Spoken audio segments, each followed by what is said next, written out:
Do you realize that the end of Avengers? I'm recording, by the way. The end of Avengers ends with some rock song. I can't remember what it is. What? Yeah. The end of Avengers 1 Yeah. ends with some rock song. There's some rock song that plays over the credits. Okay. Which is not what Marvel does most of the time. It has done it for all the Iron Man movies. Okay, yeah. Other than the Iron Man movies. Okay. So Avengers Other was than like the very last first one. Avengers was the last one that they did that. They didn't do it for any other Avengers movie. What do they do instead? They just play the score. Oh, okay, sure. It's like the suite of the movie. Uh-huh. Written by whoever the composer is. Okay. Yeah, it was very jarring because I rewatched that in preparation for the end games. Oh, okay. Sure. Yeah, anyways, let me look this up. Kevin, you want to introduce us? Okay, hi, I am Kevin, and I'm Jared. yeah, and this is How About. Today, we are going to be talking about Mission Impossible Fallout, right? That was the one, Yeah, right? we are. Okay, good. Yeah. Whew, phew. I was worried. There's like a billion of those ones. I was like, I hope I watched the correct one. There's 6. Or a billion. There's only 6. There's like a billion. Anyways, There's 6 of them. That's not even one a year. seems like a lot. Anyways. Yeah, this is my pick. Yeah. How I found this is I was a fan of the Mission Impossibles. I watched it as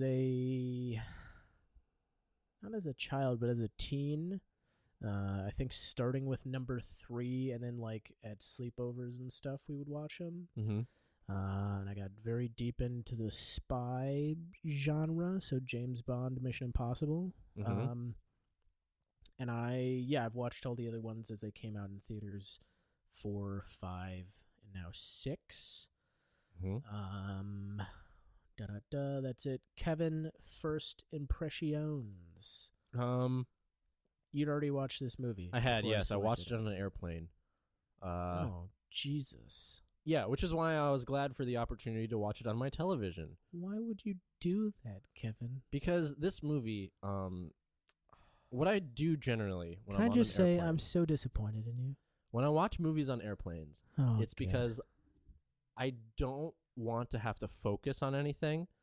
I want to turn off my brain as much as possible because I can't sleep on the airplane. Okay. It's like a thing. My neck starts like flopping around on my head. Yeah. With my head. That's So why I gotta get a sturdy shoulder next to you. what I need a thing that wraps around the headrest. Yeah, and like just tie wraps- your head back. Just ties my head back. Yeah, Yeah. that's what I really need. I've thought about this. Or I could get one of those like neck braces things.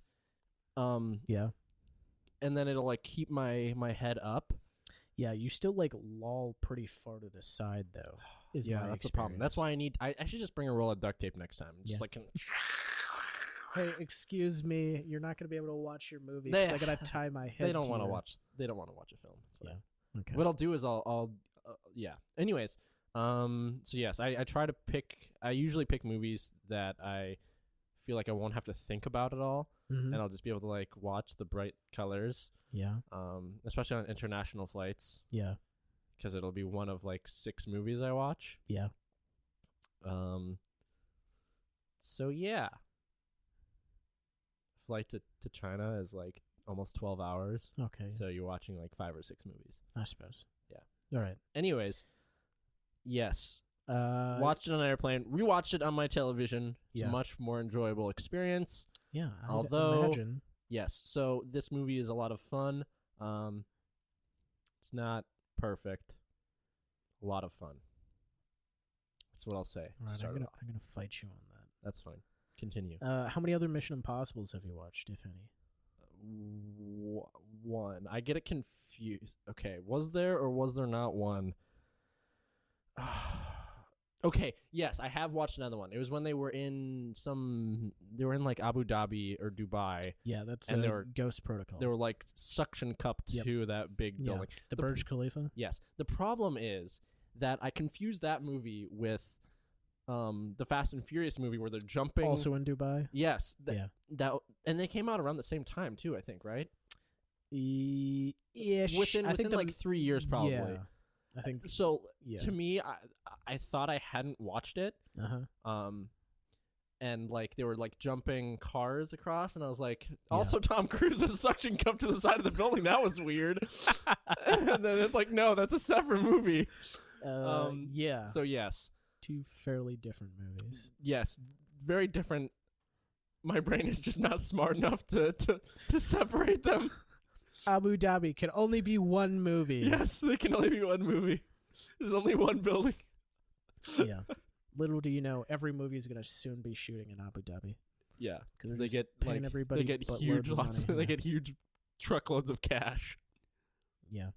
All right. Well, okay. So this has sealed it for me. This is going to become an ongoing segment. Every so often, I'm going to have you watch a Mission Impossible, because I think, in terms of franchises of the late 20th, early 21st century, or just movie franchises in general, this is stealthily one of the best. Okay. Because it's fairly consistent. It's also, there's a variety of them. And it, again, they're also movies. Like that. This was based on a TV show. And this is like, in our previous episode, I talked about how Spider-Man felt like it was crafted like a movie as opposed to an episode of a TV show. And this movie especially feels the same. Yeah, cool. Because there are a lot of different turns that happen that, like, at the beginning, spoilers again for all of this. Maybe I should read my synopsis of the movie. Yeah, go for it. Instead of looking up the what the end credits to the Avengers, what that stupid song is. Hang on. Let me get there. Kevin Vamp. Yeah, you just kind of dropped me off and like, it's just like you're talking and then you're like, okay, now you talk. I'm not gonna prompt you at all. Just start talking, asshole. Yeah, man. Okay. You gotta get good at this podcasting shit. All right. Mission Impossible Fallout. Ethan Hunt is back 2 years after capturing Solomon Lane. Lane's disciples, the Apostles, led by John Lark, plan to acquire plutonium cores for 3 bombs. Bombas. Ethan and his IMF team are dispatched to buy the cores first, but fail. So the team must chase down the cores by finding Lark and are embroiled in a dangerous and deceptive journey to once again save the world. So that was written by me, sort of an amalgamation of a bunch of stuff. Yep. But the best one from Paramount Pictures themselves is Ethan Hunt and his IMF team, along with some familiar allies, race against time after mission gone wrong, which is my favorite description for a movie of all time. A 2.5-hour movie. Broken down into one sentence. Yep. You know what? And they're not wrong. That is the plot of the film. Yep. Yes. And it gives nothing away. Yeah. It's actually a very solid summary. So you can either do that, or you can like struggle through. The other ones were like a paragraph of like 5 sentences. Right. They kept like having to like refer back to stuff. IMF, aka the Mission Impossible Force, is once again under threat. Solomon Lane from the previous movie, played by this guy, and it's just like it was a huge mess. It gets like bogged down in details. So you haven't seen the previous movie? Did this make any sense to you? No. I mean, yes, it made sense, right? I get it. Like, I'm not an idiot. This movie is not complex at all. Well, I'm not a total idiot. Okay. So like, we'll see. You know, there's enough like exposition. Yeah, and people saying like, this is what happened last time, guys. So wait, which one? So I saw Ghost Protocol. There was another one in between Ghost Protocol and this one. Yeah, Rogue Nation. Oh, Wait, what happens in that? They capture Solomon Lane. Yeah. Anything else? Is that the one? Well, he meets this lady that was in this one. I might have also watched that one on an airplane. Ethan Hunt is framed for a bunch of stuff, and he goes on the run. He eventually recruits Benji, and they go to a opera in Vienna. I did see that one. Okay. That's the one where he fights the people on the scaffolding of the opera, right? Yeah. Okay. That big guy. Yep. Okay. Yeah. I did see that one as well. Tiny Tom Cruise. So the most confusing thing I would say about the whole movie for me was that the actresses who play his wife and his new lady friend, Ilsa Faust and Julie something? Julia, they look indistinguishable. I cannot tell them apart for the life of me. Oh my god. They look so similar. They have like like I'm sure they look different, and if you put them side by side, they would look different. Yeah. By the way, that's Michelle Monaghan and oh god damn it, what's her name? Hang on. No, I'm gonna get to it first. You're gonna get to it first. I'm gonna remember it. Julia is Michelle Monaghan, and Ilsa Faust is Rebecca Ferguson. Yeah. They look okay. So the worst part of that. Of me not being able to understand. Similar colored hair? They have similar colored hair. I think their eye color is similar. Oh my and God. I think their face shape is similar enough that like I cannot tell them apart. So like when at the end of the film, when after the day is won, and he wakes up in the hospital bed. Yeah. I'm like, which one is that? Is that his ex-wife or is that his new lady friend? And I cannot tell them apart. Oh my God. Like you're like and then in the beginning, the beginning of the movie is him like marrying someone, right? Yeah, her, Julia. Oh, he's marrying Julia? Yeah. But then when Ilsa Faust's character shows up, I'm like, wait, was that the one he was marrying in the beginning? Oh my God. In his dreams? How, Kevin? Like I can't tell them apart. I don't know. Why? My brain/eyes are defective. Oh my God. For the life of me, they look too similar. Yikes. You're like my brother with Keira Knightley and Natalie Portman. Yeah. He still can't tell them apart. Yes. I mean, they played each other. Yeah, they both did. played Padme Amidala. Yep, they did. Well, they played one of them. Keira Knightley was the decoy. Yeah. Yeah.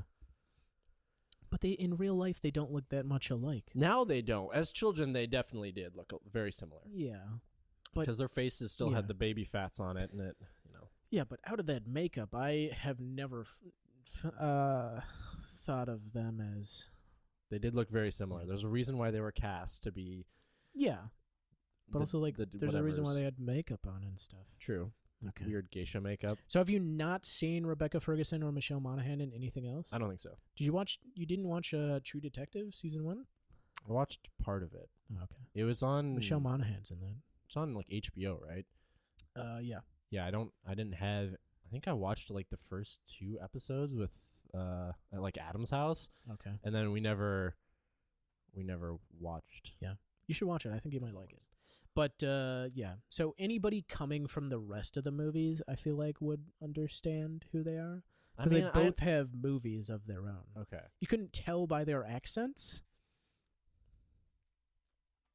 Rebecca Ferguson has a British accent, aka she's Danish and kind of pretends that she has a British accent. Yeah, that was the thing. It's like she had a weird accent where it's like kind of British, but also like it's kind of like a weird speech pattern. Yeah, right. It's that, so like that's the thing. Like it didn't register, and also like because the Julia character, Julia doesn't show up except in the very end. Yeah.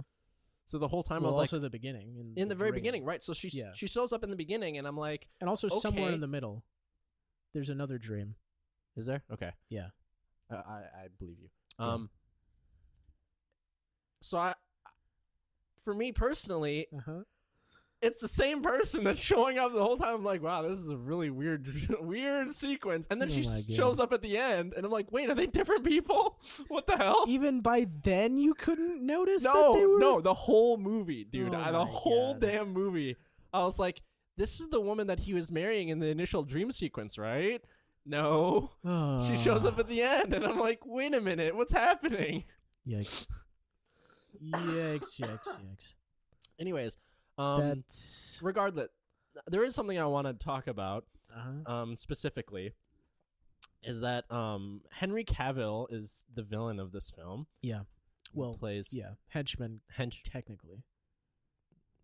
I don't know. He's yeah. Well, Solomon Lane is the big overarching villain. Sure. If you look at the movie through the Mission Impossible franchise. Yeah. But in this movie in particular, I think that his Henry Cavill is more of the villain. He's the more direct threat throughout the whole thing. Like Solomon Lane is sort of like a puppety master type of guy. Yeah, that's what I would call the big villain versus a henchman. But for someone who doesn't understand who that character is, it's like, oh, this is dude. He does nothing. Yeah. He sits there. Yeah.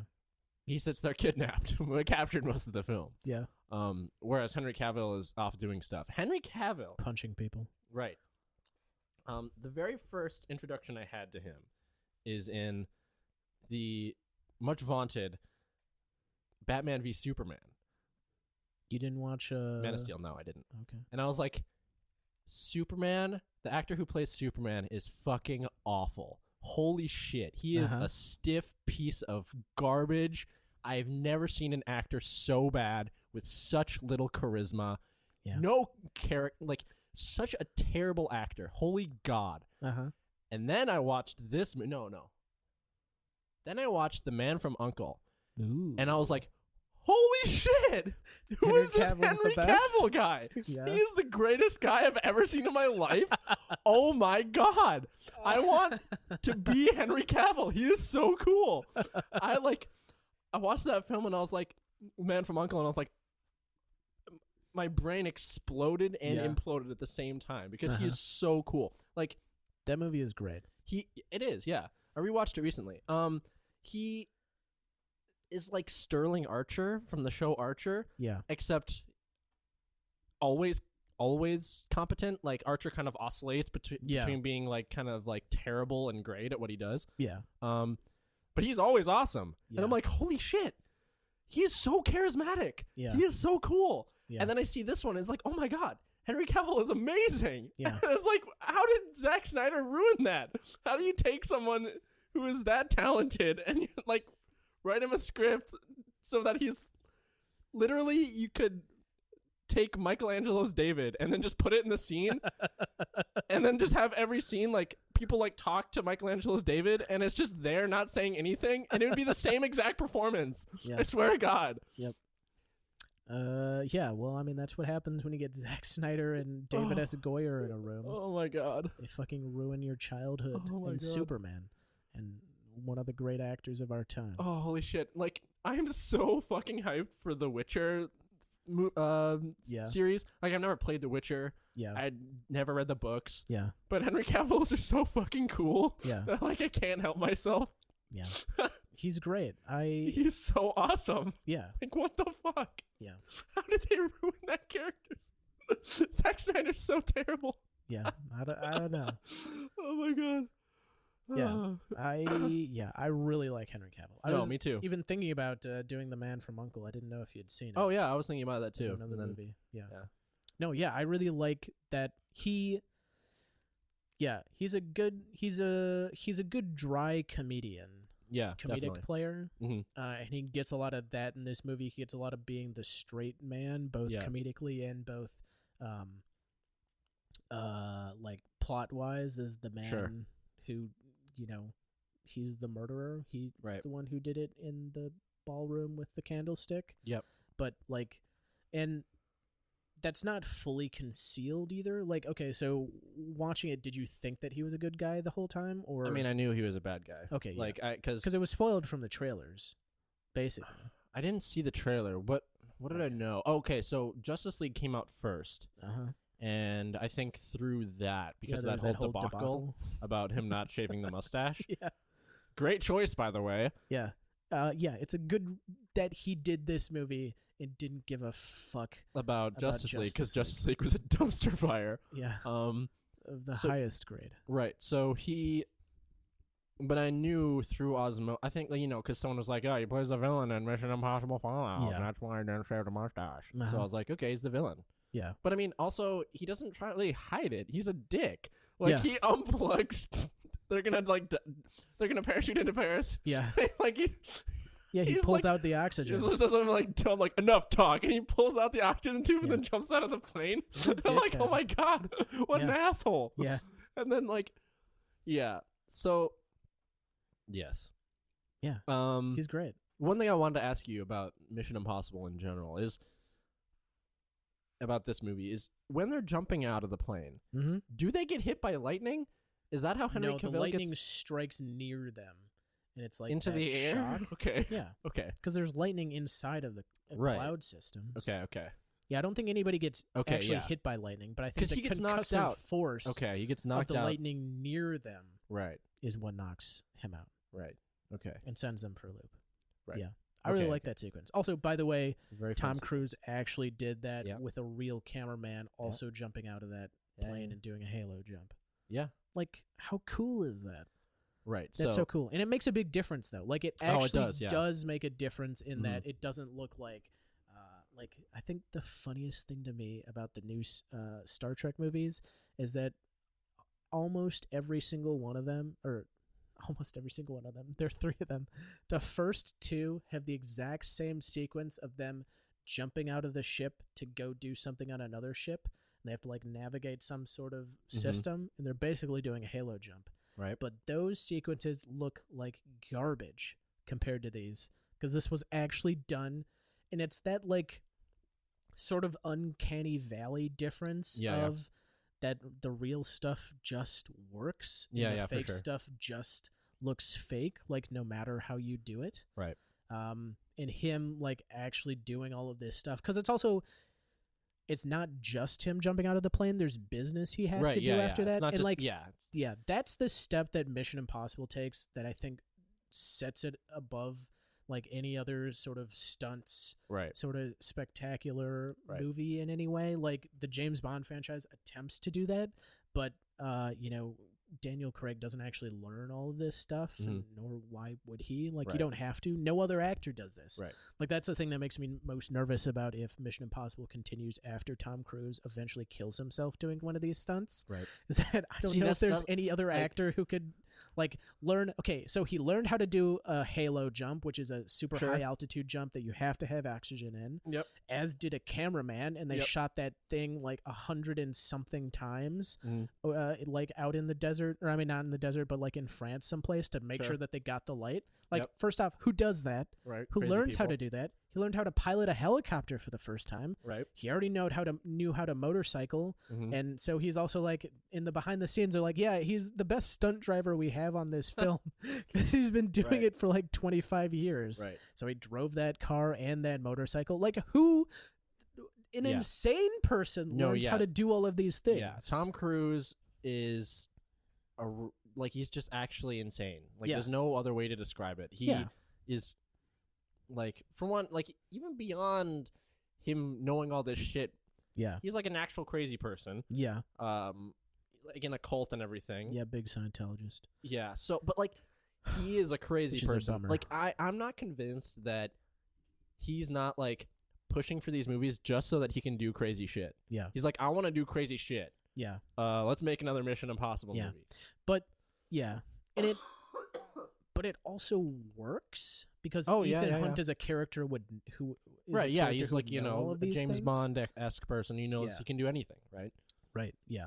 And this is one of those rare occasions in which, like, it makes sense that he can do literally everything under the sun. Right. And I like to my point though, it makes a difference that these things are real. For sure.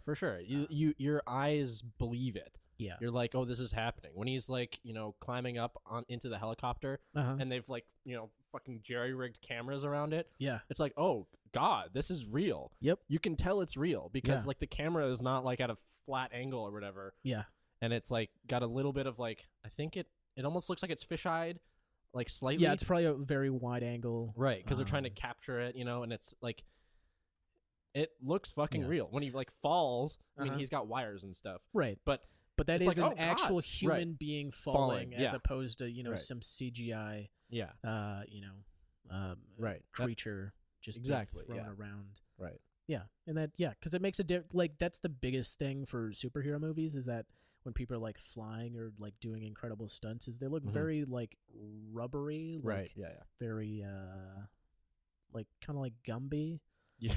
Yeah. It's like they don't have bones in their bodies or their bones don't work the same. But and this is, like, an actual human being, and also, like, he takes the punishment too of, like, he is still a human, and so he gets hurt and stuff. Like, he has a super high pain tolerance, and he's, like, not fully broken by any of this stuff. But there is that impact of, like, that he hits the side of a building as he's jumping it, and he gets hurt a little bit, and he keeps getting knocked around by all this stuff. Just adds to the realism. Tom Cruise is a real life spy. What? He's a real life crazy person, that's for sure. Yeah. He's a very wealthy individual who's like, I want to do Halo jumping now. Hey, anybody got a helicopter? I want to learn how to do some crazy turn that might kill me. Right. Yeah. And yeah, he actually flies that helicopter. Yes, he does. It's nuts. It is nuts. And again, there's business to doing that. He's Right, like, yeah, I'm learning how to fly this helicopter because I've never done that.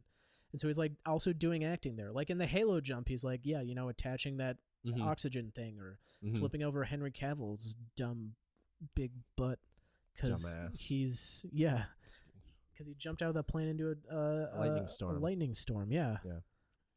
Idiot. Yeah. Yeah, it's that's the big, like, again, why I like watching these movies in theaters is they do spectacle and they do it big and they do it good. Yeah. This action is very compelling because it doesn't, like, whenever you watch a movie nowadays with a big action sequence, you kind of your brain starts, like, going off. Yeah. Because it's telling you, like, dude, this is not real. Yeah. But this time, when they're doing shit like this, it doesn't go off. That alarm in your head is like completely silent. You're like, oh shit, like this looks amazing. Yeah, and it is amazing. Yeah, that it captures like especially the car chase and the motorcycle chase are like those feel like races of that stuff as opposed to like a big action set piece. Like there's not like a slow motion as he makes this magnificent turn or like jumps over something. It's just going. It's going. Yeah, because it's trying to be that realistic movie as opposed to like a very heightened, like as opposed to like Akira that we watched a little while ago. That movie is very much trying to be heightened and trying to be sort of special in that way. Fantastical a little bit. Yeah. But this is trying to be like, no, these are real people doing these real things. This is how this would happen in real life if that was possible. Yeah. Sure. And I like it for that because it buys into that world completely. Like the plot and stuff is sort of fantastical, but also not fully fantastical. Like it's not like, James Bond villain with a satellite that has a laser that can kill everybody.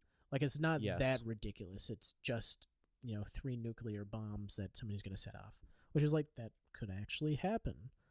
Or what if a bunch of agents for a bunch of countries do become rogue agents and try to take down their countries with all their training? Like that's an actual. That's something that could happen. Yes. Yeah. It's more grounded than a lot of other sort of fantastical spy adventures, spy thriller movies. Yeah. Yeah. Which again is what I like from Mission Impossible, that they choose the smaller mission but get into bigger details. That there have been a few nuclear ones. Yeah, I think the last one was Rogue Nation. They defuse a bomb, right? Is that when? No, that wasn't a nuke. That was the funding to the Rogue Nation. The one before that was a nuke. Oh yeah, when they're in the car park. Yeah. Yeah. Okay.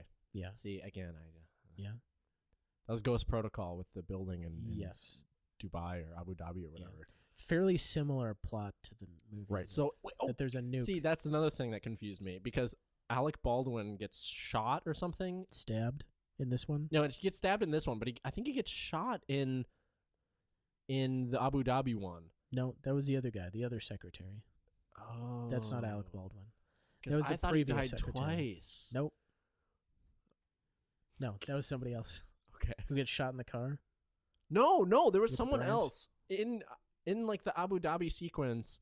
They're like driving around or something, and like it's like nighttime in like a deserty area, and then like they get shot, and I could have sworn it was Alec Baldwin. Was it not? Okay. No. All right. I don't know what the fuck, because like okay, maybe that was part of Fast and Furious because there's like because like Kurt Russell is in that movie, right? As like a person who does things. Yeah. Does he get shot at one point? I don't remember. Maybe. Oh, I can't keep those franchises apart in my head. It's so bad.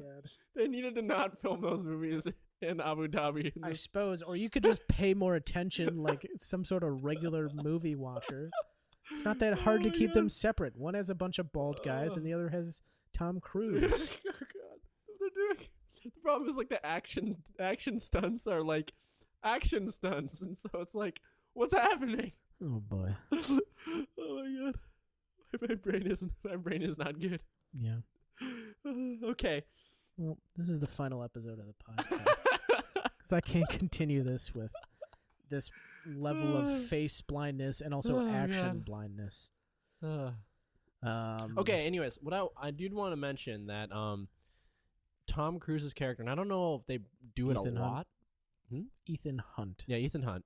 He is constantly being faced with the trolley problem. Are you're aware of that? Yes. You've seen The Good Place as well. Yeah, trolley's running towards 5 people. There's a track. You can switch it to kill 1 person. Yeah. Is the basis of the trolley problem. Right, exactly. So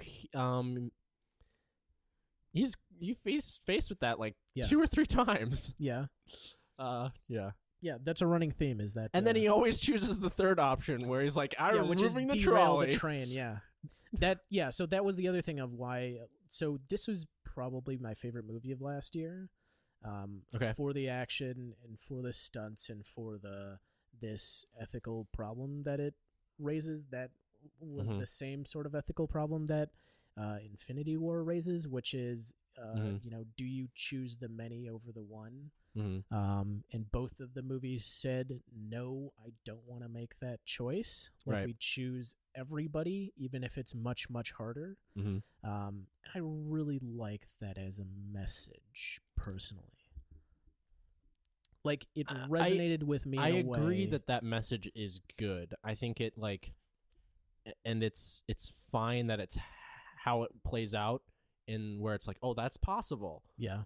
Because these movies are fantastical and Tom Cruise can do anything. Yeah. In real life, that's not how things work. But these movies aren't trying to be a right. Yeah, and then so that's why it's fine. Yeah. But that that's what I want heroes to do. Like I want that's like I feel like Cap says we don't trade lives. Yeah. And I want Captain America to say that and to believe that and try to do that. Like that it is that's the next level is not doing things the easy way, but doing things the hard way and getting everything done. Like that's what Ethan Hunt chooses every time, is like there's an easy way, which is just to take the plutonium and let his friends die. Right. But he decides not to do that, and then he'll deal with the ramifications. Like he's not crippled by that the plutonium gets stolen. He's like, okay, on to the next. We're gonna fix this too. Yep. Like that's kind of the running theme of the Mission Impossible and why the missions are actually impossible. Because that's the other thing, is that it actually is an impossible mission. Like how do you get the key out of the thing, defuse the bombs at the same time? You're not on radios. One guy's in a helicopter. You're not even in a helicopter. You got to climb onto one helicopter, learn how to fly a helicopter, crash into that helicopter. Now then fight this guy who has half a face. Right. Like all of these things just keep going. Yeah. Right. Yeah. Keeps building the impossibility. Right. And then they win at the end. Yeah. And in terms of the building of the impossibility, why I like this one as a near perfect action film is that I think action sometimes works best if it's a giant cinematic Rube Goldberg machine. Which some people have called the Spielberg action setup of that Spielberg likes to set up a lot of stuff and then we're going to use all of these things. Sure. That this does a lot of that. Like, I think I wrote one down. Well, maybe the best one is at the end after the helicopters crash into each other. We get the setup of they're on the edge of a cliff. Right. There's a helicopter hanging off of it. There's that hook thing that we've already seen a couple of times. Right. And there's the detonator thing. Yeah. So and all those elements kind of are set up right at the top of the scene. Right. And all of those play into how the movie ends. Yeah. Like the hook kills Henry Cavill, and he has to climb up this cliff to get to this stuff and to get to the detonator. And, that I like that's all set up because it makes it clear for me, action wise. Like I'm not like, where is he? What are we? What's our goal here? The sense of space is very prevalent and strong in this. Both real estate and actual like where they are in a thing, and like but what also the where sequence they are, is. Where they are in terms of the plan. Right. Yeah. I agree. And that like I feel like so few directors actually do that actually, but it feels like something everybody should do. Like it just feels natural. What was I watching? Okay, I was watching this movie Free Fire. It's like this little indie movie. It has Brie Larson and the guy from, I'm not going to remember his name. He's the guy who plays Dr. Crane in Batman Begins. But anyways, so it's a movie about a gun deal with the IRA gone bad. And so there's like, it basically just turns into a bottle episode of a gunfight in a warehouse. But I was watching the movie and I realized I have no idea where anybody is in this warehouse because none of it's been set up. Like there's never a shot of like these people are on this side and these people are on this side and these people can see these people. These other people can see these other people. And I realized that, like, yeah, there are not a lot of movies that actually set up all of these things, but that's an important thing to do. Like, we were talking about, I think, Paddleton, and you said there weren't a lot of establishing shots. Well, there's a way to do establishing shots that aren't just, like, zoom in on a city, but that are, like, these are all of the elements at play that are going to come into effect later. That it's important for you to know where they are and what the relationship is to each other. This movie is like a master class in that. Yes. I think like one problem that can come up with doing that is that everything feels very telegraphed. And that's like you kind of know how the action sequence is going to play out because of how it's set up. So like as soon as the hook gets caught on the rock, you know it's going to play a part in that final part of the confrontation, or else why would they? It's like, the whole scene is littered with Chekhov's guns, right? But I think, so, but I think that sometimes can be important if there's a lot of that going on. Right, you need to have a little bit of it because otherwise it's like, well, and you can how did this happen, and you can counteract that by having unexpected things happen.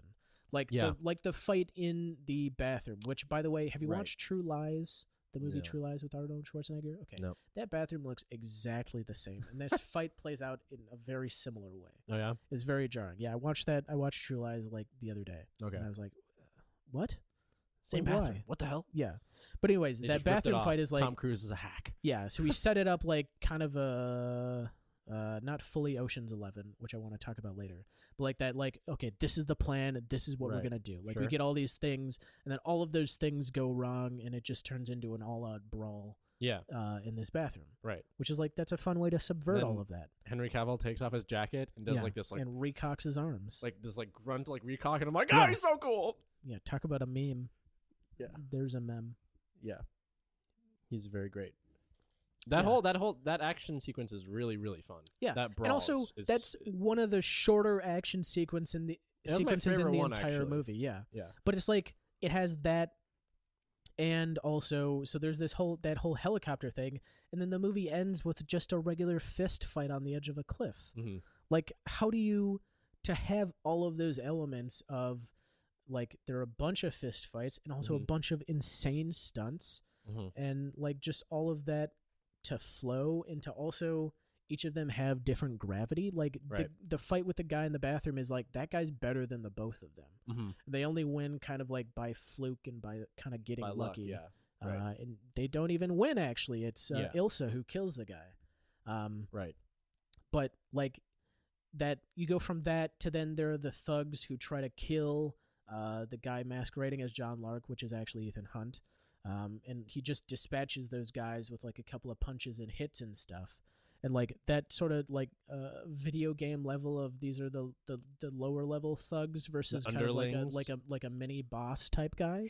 Like I like that sort of power differential there. That so few movies do. It's like I feel like more movies are like, okay, we have an action scene in the first act, the second act, the fourth act, the fifth act, and they're all going to be the same, and they're going to be like about 15 minutes.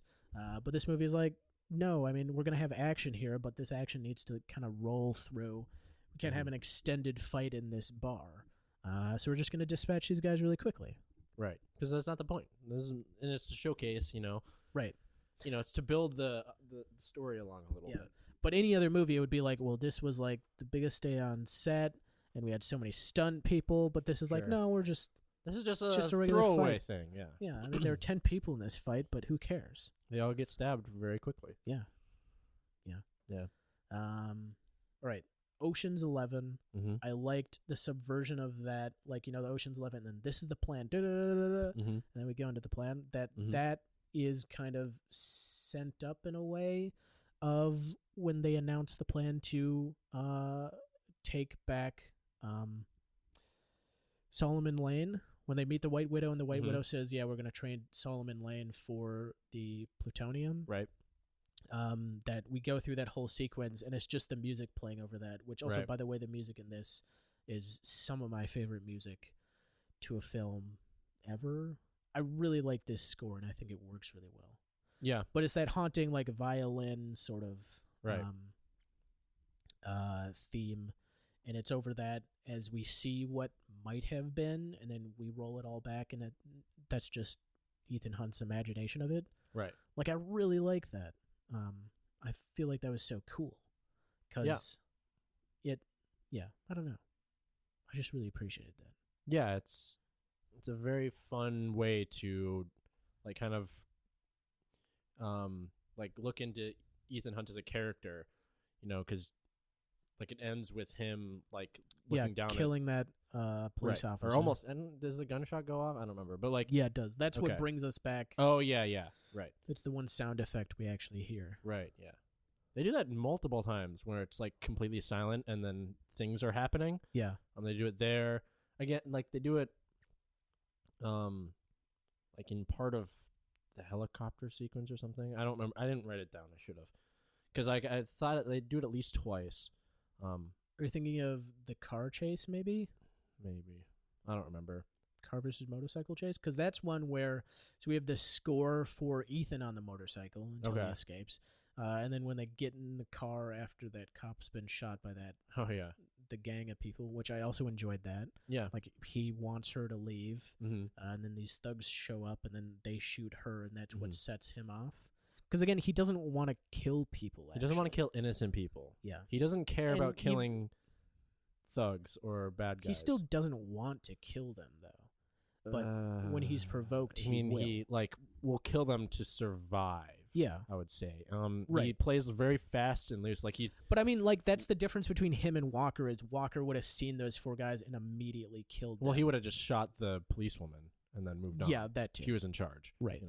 Yeah, but I like that as the difference between them. That, like, Angela Bassett says that he's a hammer, right? Yeah, hammer versus the scalpel, right? Yeah, and that. What was I saying? The music. So then when they get in that car and it's the car versus Ilsa in the motorcycle, that is all scored by the sound effects from the car and the motorcycle. Right. Like, there's no music over that. Yeah. Which is, like, so cool. And also a sonic difference in that we've been listening to a lot of, like, driving action music, which can get kind of boring and repetitive. Right. Because it's, like, just a lot of drums and a bunch of horns going bam, bam. Right. But that was like a switcheroo, switch it up. Because we've been listening to that for about 10 minutes, and now we're going to listen to something else. But it's like the same sort of action, although he's in a car this time. And it's like, I mean, he's in a car. It's like, it's Tom Cruise. Yeah. What does it even matter? But then he's, like, doing insane stunts, too. It's like, I worry that he is so good at stunts that there's eventually going to be a point where he can't one-up his own self movies anymore. Yeah. Like, what? How can he go top this? Yeah. How can he top the Halo jumping? Yeah. I mean, he's got to go to space or something. Get Elon Musk just to bring him up on a SpaceX rocket or some shit. God. Yeah. The next villain is Elon Musk. The next film just takes place entirely on the moon. Yeah. And like there's not even really like a plot. It's just like, we got to the moon, guys. Yep. We're here. We're here now. There's a nuke on the moon, maybe? Yeah. Someone wants to blow up the moon. Yeah. That's more then of we're getting into Bond James villain. Bond territory. Yeah. Right. Yeah. Moonraker. Yeah. Is that an actual plot of the James Bond movie? They have a moon not base, to blow up the moon, but don't they have a moon base to reshape the? No, not in James Bond. Okay. There's a base in space. Okay. I didn't mean that to rhyme. Yeah, the Moonraker base, and then they're gonna flood the planet and then restart with a race of super beings, quote unquote, the best of the best. Sure. Yep. So there's that. Yeah. What a fun franchise. Jimmy won't save the damn sure. Yeah. Anyways, have you watched The Crown at all? Nope. Okay. Well, the White Widow, aka Vanessa Kirby, is great. I really like her. She was also in About Time. She was, yeah. Yeah. I really like her. She's gonna be in one of the new Fast and Furious movies, Hobbs and Shaw. Oh yeah, that they're doing that now. Yeah. What do you mean they're doing that now? That's definitely gonna be a pick of mine, because that movie looks ridiculous. Yikes. Yeah. One thing that I want to mention is with Vanessa Kirby in particular is there's that part after Tom Cruise is like, your brother's plan was terrible. Yeah. I did my own thing. Yeah. You know, after they get when Solomon they meet Lane back in Paris to say they're gonna meet in London. And then like she kisses him and then leaves. Yeah. And it's like the whole like femme fatale sort of thing. Like it's like a power play type move or something. There's like layers of things going on. Weird. And it's like, it feels really uncomfortable for me. Yeah. Because Tom Cruise, like, you know, he's an old man now at this point. Yeah. And it's like, it makes me uncomfortable that he's like, you know, kissing this like young, beautiful woman because like that didn't have to happen. Yeah. You know, like there's no reason for her to kiss him. And it's like, I think the reason is that she's like kind of a little bit crazy. Ish. I know what you mean though. You know, it like just it feels weird because that's such a classic thing to have happen.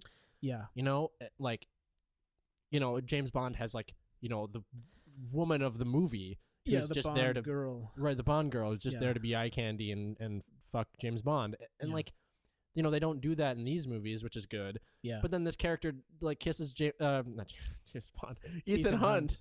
Yeah. It's like, why'd you do that? Yeah. It's like, yeah, that was unusual. I see. It's like,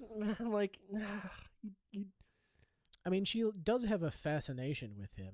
She does. Like she's definitely intrigued by him and doesn't know what to make of him.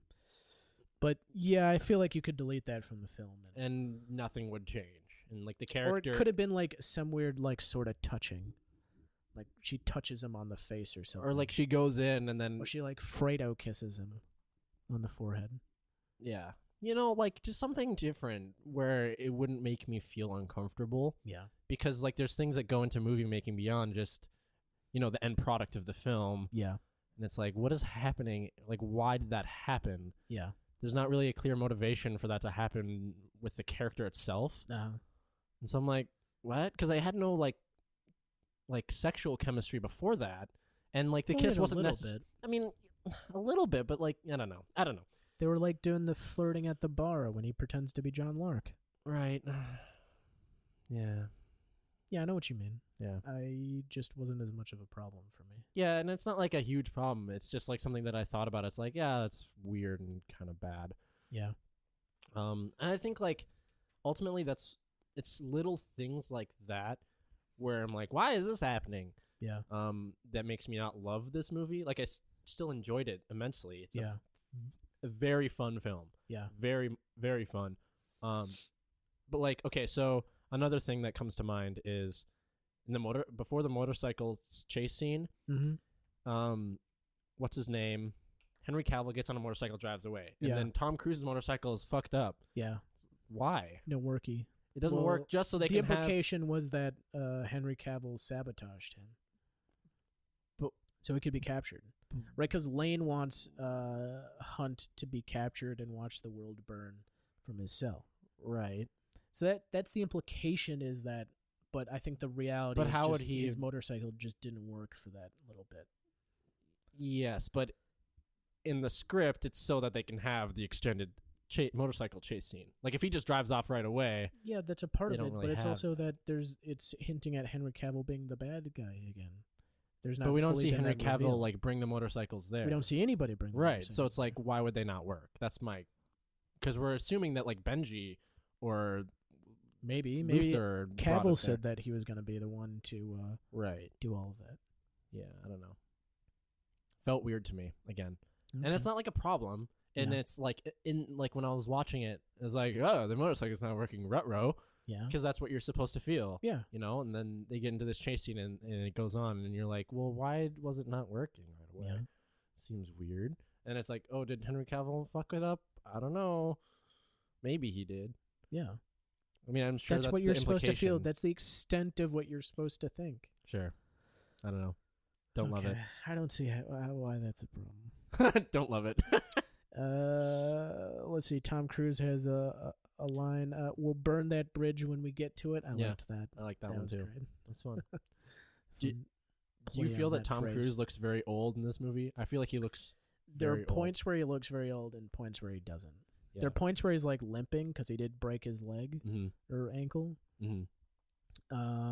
But like I'm talking about like his face. His Yeah. face seems much flabbier I mean, than I it don't has because he's want like to a comment 53-year-old on man. people's age, but I mean, yeah. no. So like the thing is that he's doing like these incredible action stunts, and it's like, yeah, how much longer can he keep doing this? I do worry about that. I yes. want Mission Impossible 7 to be just like a series of It's Tom Cruise 7 and 8, by the way. 7 and 8. Yeah, directed Okay. by this same guy. Okay. Coming out in 2021 and 2022. I want okay.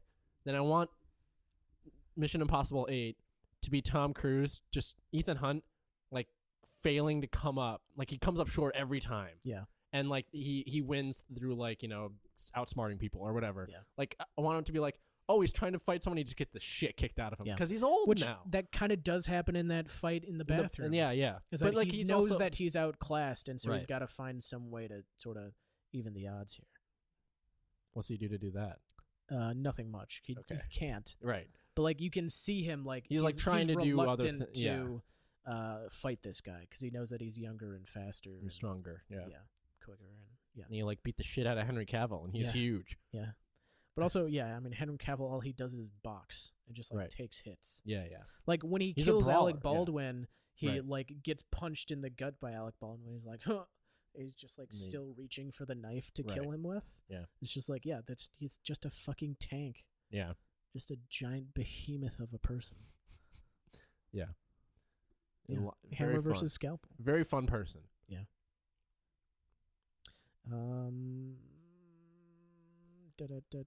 Yeah, I really love this movie.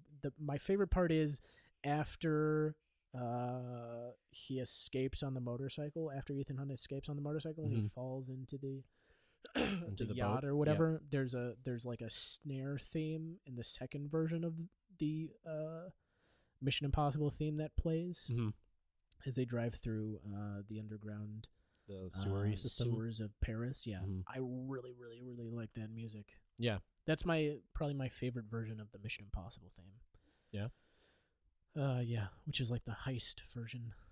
It's Oh great. yeah. It's very fun. Yeah. A lot of aspects of this Um, movie are a whole lot of fun. Yeah. I also like that visually this movie looks different. That they do a lot in Europe in the first one, Mm-hmm. but that's like nighttime sort of Oh, cat so it's all burglary like Europe. kind of And this time is, gray. daytime bright lights Europe. Mm-hmm. So visually they really switch it up. Like that's one thing about James Bond is they kind of repeat visuals sometimes. Mhm. They don't really go out of their way to make different things. And like the director of this was the director of the previous one, and he said he tried to direct it as a different movie. And I Mhm. think it is a pretty Visually, different movie like- visually Mhm. in terms of like shot choice and colors and stuff. But also this movie is a really beautiful movie too. Mm-hmm. Like Yeah, that- this. Yeah, there are a bunch of like shots that I'm like, wow, that's really cool. Yeah, for sure. Yeah, my favorite one is probably the end where Ethan Hunt.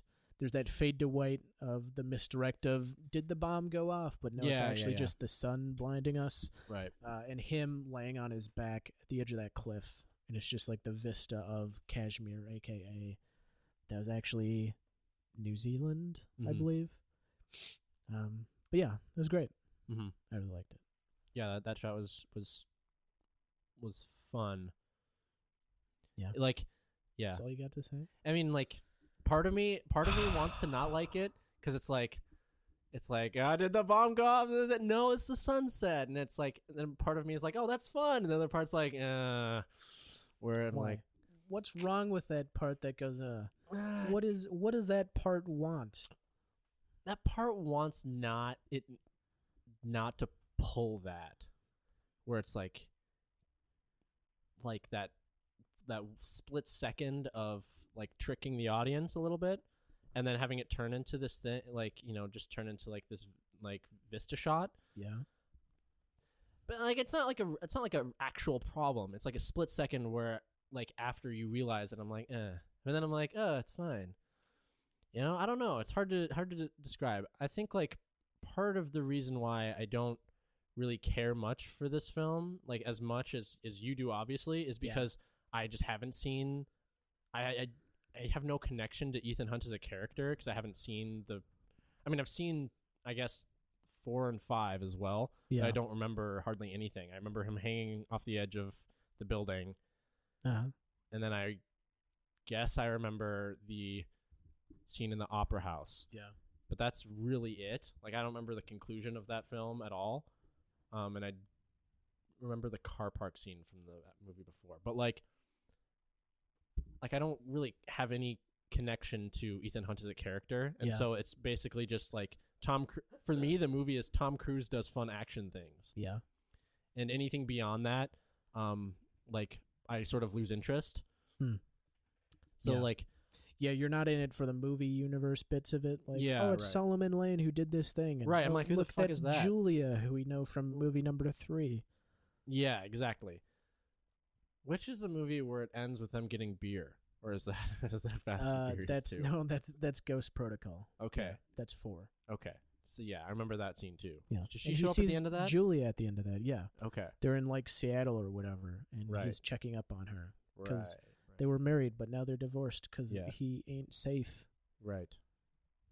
See, like, I don't care about that. I actually wrote... there's like... The last... boy. The last note. So it's past you don't even... like, so you don't care in that like it annoys you, or you don't care and it's just like, oh, okay, that's a thing. Whatever. More the second one. Okay. Where it's like any time they spend on Ethan Hunt as a character just sort of bothers me. Yeah. Because and I'm you're like, not interested fun things. Yeah. You're not interested in exploring why this stuff matters. Like you don't say to yourself, where is Julia from? What's her whole deal? No, not really. I think so they put in like Luther has a bit of exposition for people like me which I really like that. Unfamiliar with the previous films in the even franchise. Though I know all of it, I like that explanation. It was a good one. Right. And then whatever her name is, Ilsa, yeah. Ilsa says, "Why are you telling me this?" And I wrote, "So the audience will know." LOL. Yeah. But also, it's important for her to know, or Luther thinks that it's right. That felt earned in the moment. That obviously it's because we need to catch everybody else who hasn't seen Mission Impossibles 1 through 5. But also, I think it works, and it also does explain some stuff that we don't see in the rest of the movies, like why they broke up and what Julia's been up to for Ilsa, which is important because Luther thinks it's important. I don't know. I really like that scene. Yeah, I think so. The problem is that I'm assuming there's been characterization of all these different characters, like Luther especially, who sort of throughout the movies 1 through 5, right? Yeah. Where like you learn a little bit more about him. Not really. No, he's just like kind of there. Yeah. Okay. Like, and he's the only one who endures. Benji has an arc from 3 through this one. Okay, right, because he starts as like their like tech Q guy. Right? Yeah. Q character. Sort of, yeah. More like tech support. Okay, right. But and then now he's like a field agent. Yeah. And so so I assumed Luther had some sort of arc too, but no. Okay, not really. He's just sort of there. Just Ethan's friend. Okay. And he's the only one who is in all of them. Okay. Because they introduced Benji in I wanted to say episode 3, but the third one? Yes. Okay. Yeah. So right. So when Ethan is like faced with that choice to sacrifice Luther or to finish the mission, I'm like, well, he can get in the car with the plutonium and save Benji and then leave with the 2 of them, and that's still 2 out of 3. It ain't bad. But I don't know that him saving Luther has much to do with Luther as a character we've established, and more, I think it's just that Ethan would make that choice regardless of who was on his team. Okay. See, when he makes the choice to save Luther, I'm like, oh, they must have this very rich friendship backstory. Yeah, they do. Right. But and like that's what it's like kind of implying to me. Yeah. But also, and again, Luther, it's also leave no man behind. Yeah. Like, we don't trade that lives. That Ethan's sort of rule is that, Right. but Luther's like, yeah, just let me die. I Right. made a mistake. Right. Like, I don't just go on and complete the mission. Right. Which again is another thing that Infinity War did is Vision's like, yeah, kill me. I don't make sure that this guy doesn't get this stuff. But right. Cap and others. Another like thing him, they could have done is Ethan could have thrown the plutonium into the car, shut the door, Yeah, I thought let of that. Benji drive away, and then he Or saves Benji Luther. could have not picked up that gun, and he could have gone to the car to make sure that plutonium was okay. Yeah, there's a lot of things that could have happened. It's fine. Yeah, but but again, also they were in a firefight, and Right. like there are explanations for that stuff. yeah. I mean, yes, it's fine. Yeah. The movie doesn't want you to think too hard about that because it's not the point. The point is, But also, it's not fully things. broken. No, it's not broken. I'm just saying it's not whole, right? Okay. Because of there's like I'm sure most people who watch that movie could think up that in like 1 second. Yeah. And so it's like just an option that they, but they pretended like there was no options. Well, And so there's no, I understand how movies are made, right? Yeah. So you can't do that. You can't like craft a scene where there's only the one option to escape, yeah. right? Because you can always be like, well, why don't you do dish? Yeah. And so, but in this particular instance, I was like, but why didn't they just do this? Yeah.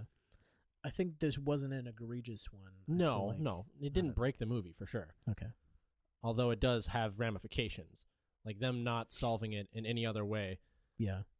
like ended up being like very bad for the Yeah. rest of the. No, it turned out fine. It did turn out fine because Ethan Hunt can do anything. Yeah. And again, it doesn't detract from how much fun this movie is. Yeah. Yeah. It's just like a nitpick that I have. Just Okay. picking the nits. Yep. You got to pick them all out. What you got? I don't know. I just have a bunch of lines written down here. After Ilsa kills that guy, I need a face to make a mask. Mm-hmm. And I remember in the theater when I watched that, the reveal of that there was so much blood on the ground. Mm-hmm. Got a real gasp from the audience. Oh, God. Right, because is this movie PG or PG-13? 13. Okay, because there's almost no blood in this movie. Yeah. There's that bit. Tom Cruise has some blood on his ear at the end. Henry Cavill has some blood on his face too from getting beaten. Well, it's not blood. His face just gets like melted. Yeah, it gets like burned by the jet fuel. But I know that he has. There's like someone else who is bleeding on someone. But basically, like any time someone gets Solomon stabbed, Lane gets shot in the ear. yeah, there's like a little bit of blood on his neck area. Yeah. But yeah, like when Alec Baldwin dies, we don't see like the big gushing gut. No, but we wound. don't even see like they pull the knife back. He pulls the knife back, and there's nothing on it. It's like a split second where you see the knife shine in the darkness, and there's no red. And like, or like when That's not when the knife is going in. mm-mm. It's after. He's like he pulls it out and runs away, Okay. and there's no blood on the knife. I'm pretty sure about that. I Again, don't believe and you. I don't believe you. okay, but again, when they smash the bottle in the final fight with Solomon Lane, and she stabs him in the leg, Yeah. and either it didn't break the skin because she throws it to Benji, and Benji can try to saw at the noose, Yeah. and there's no blood on the bottle. Or there's not much. There's like none. I'm pretty Okay. sure there's none, and that's not a Right. problem. I'm just saying Yeah. like, oh, they wanted Yeah, it's that. PG-13. They wanted that can't PG. show I was till, like wondering, like, oh, buckets is and buckets this a of blood, PG yeah. movie? Yeah. But also, we get a near hanging in this movie, so like Mhm. that's pretty intense. Yeah, it's it's tense. Yeah. But it's And not also, like like, shocking or anything. yeah. I don't think. But I like that juxtaposition of those two fights too. Like that another fight where a bunch of stuff is set up, like that. She's tied up and she has to escape and Right. stop Benji from getting hung. And Lane Right. is a better fighter than at least Benji for sure. Well, Benji kind of sucks. Yeah. Yeah. He's a newbie. Yeah. And he's the tech guy. Yeah. I don't know. I That don't doesn't understand know why how they put to, him in the field, but it's fine. Because he passed the field exam. Oh, that's right. And they're low on agents, maybe. I Yeah. don't know. I mean, they were shut down for a movie. Especially now that turns out that Henry Cavill's an asshole. Well, he was never an IMF agent. Right, he was CIA. Yeah. Fucking CIA. Always he was a spook. shitting on everybody. A CIA spook. Yeah. But he spooked the spooks. Mm-hmm.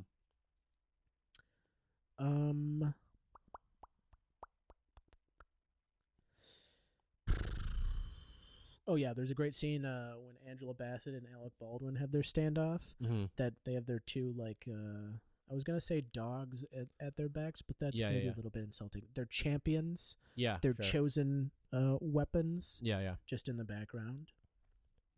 But I like that choice to not show the two of them in close up, but to just show it's just Angela Bassett and Alec Baldwin talking to each other with them in the background.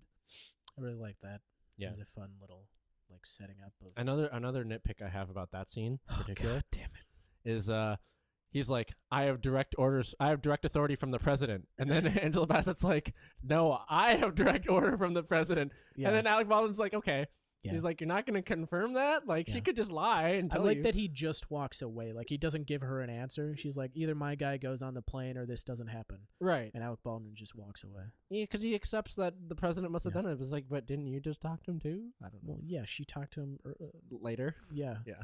Most previously. Most recently, yeah. Yeah. Yep, most recently. I'm like, you couldn't have called him up. I mean, like, and you can't craft a scene like that, right? Like, you can't have... yeah. Also, there is a time crunch. Right, they only have 2 hours to get to Paris. Yeah. Where are they? Germany, or are they in somewhere else? Berlin, I believe, yeah. Or maybe someplace other than Berlin. Right. I think in Europe, though. Must be. Yeah. Maybe they're in Scotland. I doubt it. Maybe they're in Ireland. I doubt that. Maybe they're in England. Anyways, they're somewhere, and they need to get to Paris. Yeah. To do the halo jumping. So Switzerland. Yeah. Yeah. Anywho. But again, I was like, you didn't even try. You didn't challenge her on that, huh? Alec Baldwin, you got nothing. But also, you don't take that as that he knows he wouldn't win.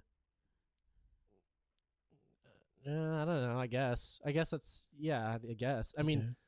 That was my interpretation. Is he knows that he's not going to beat her. Mm-hmm. She's just going to find another way to outfox him. This rat-a-tat. Yeah, sure. Yeah, I thought she was a great character though. Oh yeah. As little as we saw of her, and then she gets to like be in like her house, and then like here, just be on this iPhone. Oh yeah, yeah, that was great. Like you don't need to come into set today. Just be on this iPhone. But also like that as a characterization of a CIA chief too, that she doesn't trust anybody. Yeah. Like that's like her whole mantra is I don't trust anybody except for you. Yeah. I don't trust you, so I don't trust anybody. Mm-hmm. I'm gonna send a bunch of, military dudes to military goons who are actually bad guys. Whoops. Yeah. Well, 2 of them are bad guys. Yeah. The rest of them are fine. Mm-hmm. I mean, they're dead. They're dead. But they were fine. They were clean.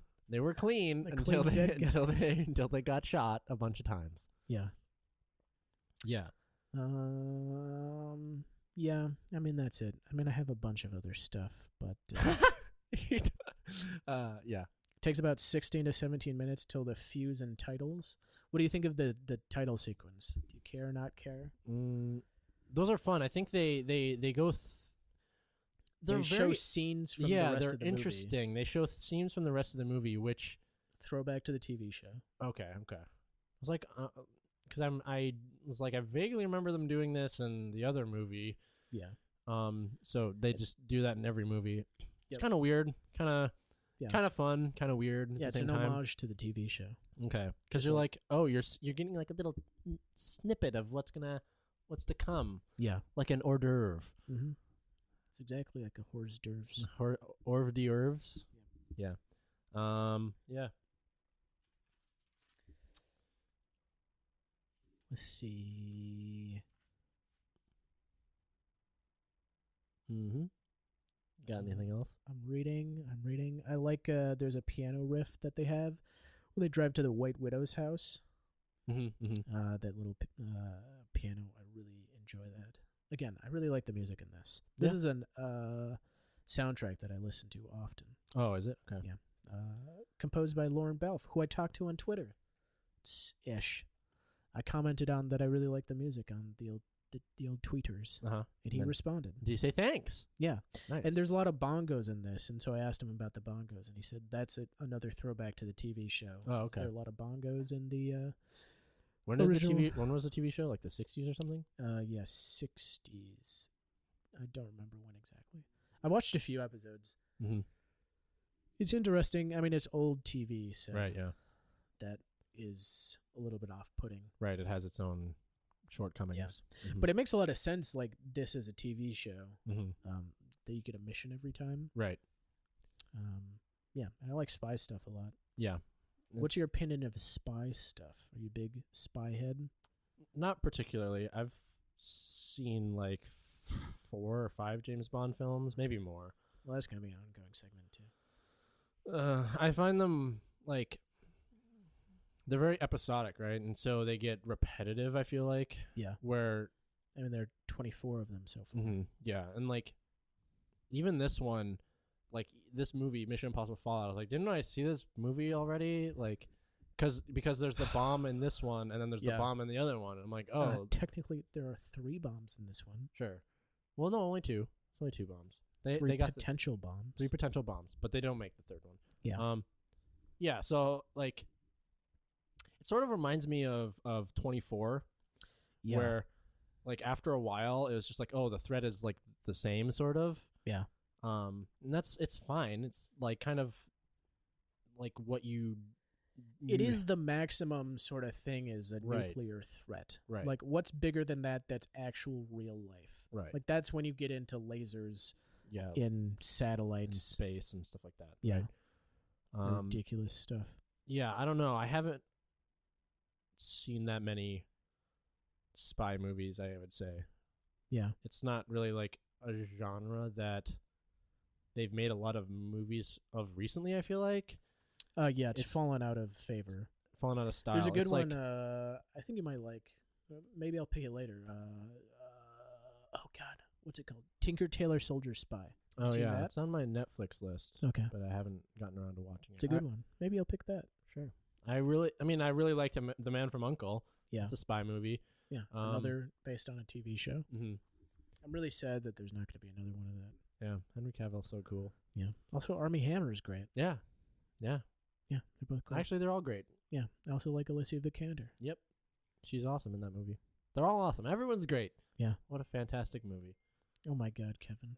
I'm a please. Professional who keeps his Yikes. My phone on not silent. Oh yeah. Also, just adding to the list of stunt/action sequences, there's a foot chase through London. So like get every mode of transportation chase. I mean they don't technically do a boat chase. They don't do any boat. I mean they have boats, but they don't do any boat chases. Any boat chasing, yeah. There's no downhill skiing like in that James Bond movie. Oh yeah, that's true. What do you mean that James? You mean those James Bond movies? Does that happen multiple times? Yeah. Oh my God. Kidding me? They also sled down a hill in the case of a cello. That's a great movie. That's one of those Timmy Dalton movies. Okay. Timothy Dalton. Okay. It's a great one. Yeah. Those movies are ridiculous. Yeah, I think shout out to James Bonding the podcast, which is great. If you like James Bond, go listen to that podcast. I really like it. Anyways. Yeah. Again, I think spy movies really require a lot of fun things to happen for me to be interested. Mm-hmm. Where like that's where I think the most recent James Bond movies have like fallen out of like I didn't. They get very tired and very dialogue heavy. Like I don't want to see this. I have no interest in seeing the next James Bond movie because I don't even think I saw the most recent one. What was the most recent one? Spectre has oh wait, I did see that one. That's when he goes back Blofeld. to his childhood home or whatever, right? No, that's Skyfall. Oh, okay, never saw Spectre then. Yeah. Okay, yeah. Because I didn't really like that one or Quantum of Solace. Yeah. And I was like, I don't really need to see. If you watch, again, shout out to James Bonding, but if you watch Casino Royale and Quantum of Solace as a 1-2 first part, second part, it works really well. Does it? Okay, because I had no idea what the fuck was going on in Quantum of Solace. Oh, yeah, that plot is incomprehensible, but they're trying to steal water, basically. Okay. Yeah. Maybe that works, but I just I don't know. Yeah. I have like other problems. Like we could talk about those movies if you want. Yeah, I'll probably pick one at some point. Hopefully not this next time. But you never know. Go watch Quantum of Solace again, Kevin. Fuck. Yeah. Yeah.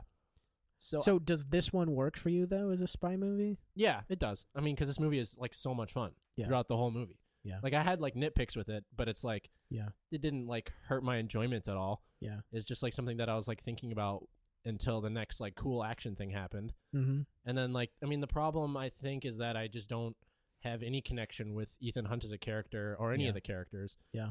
Like the characters themselves. You don't even like Benji? You didn't like Benji? Benji is fun. The problem is like Ethan Hunt as a stuntman is a lot of fun. Yeah. Ethan Hunt as a character, I think, is kind of boring. I don't really care what he's saying ever. Right. Well, you got to watch number 3.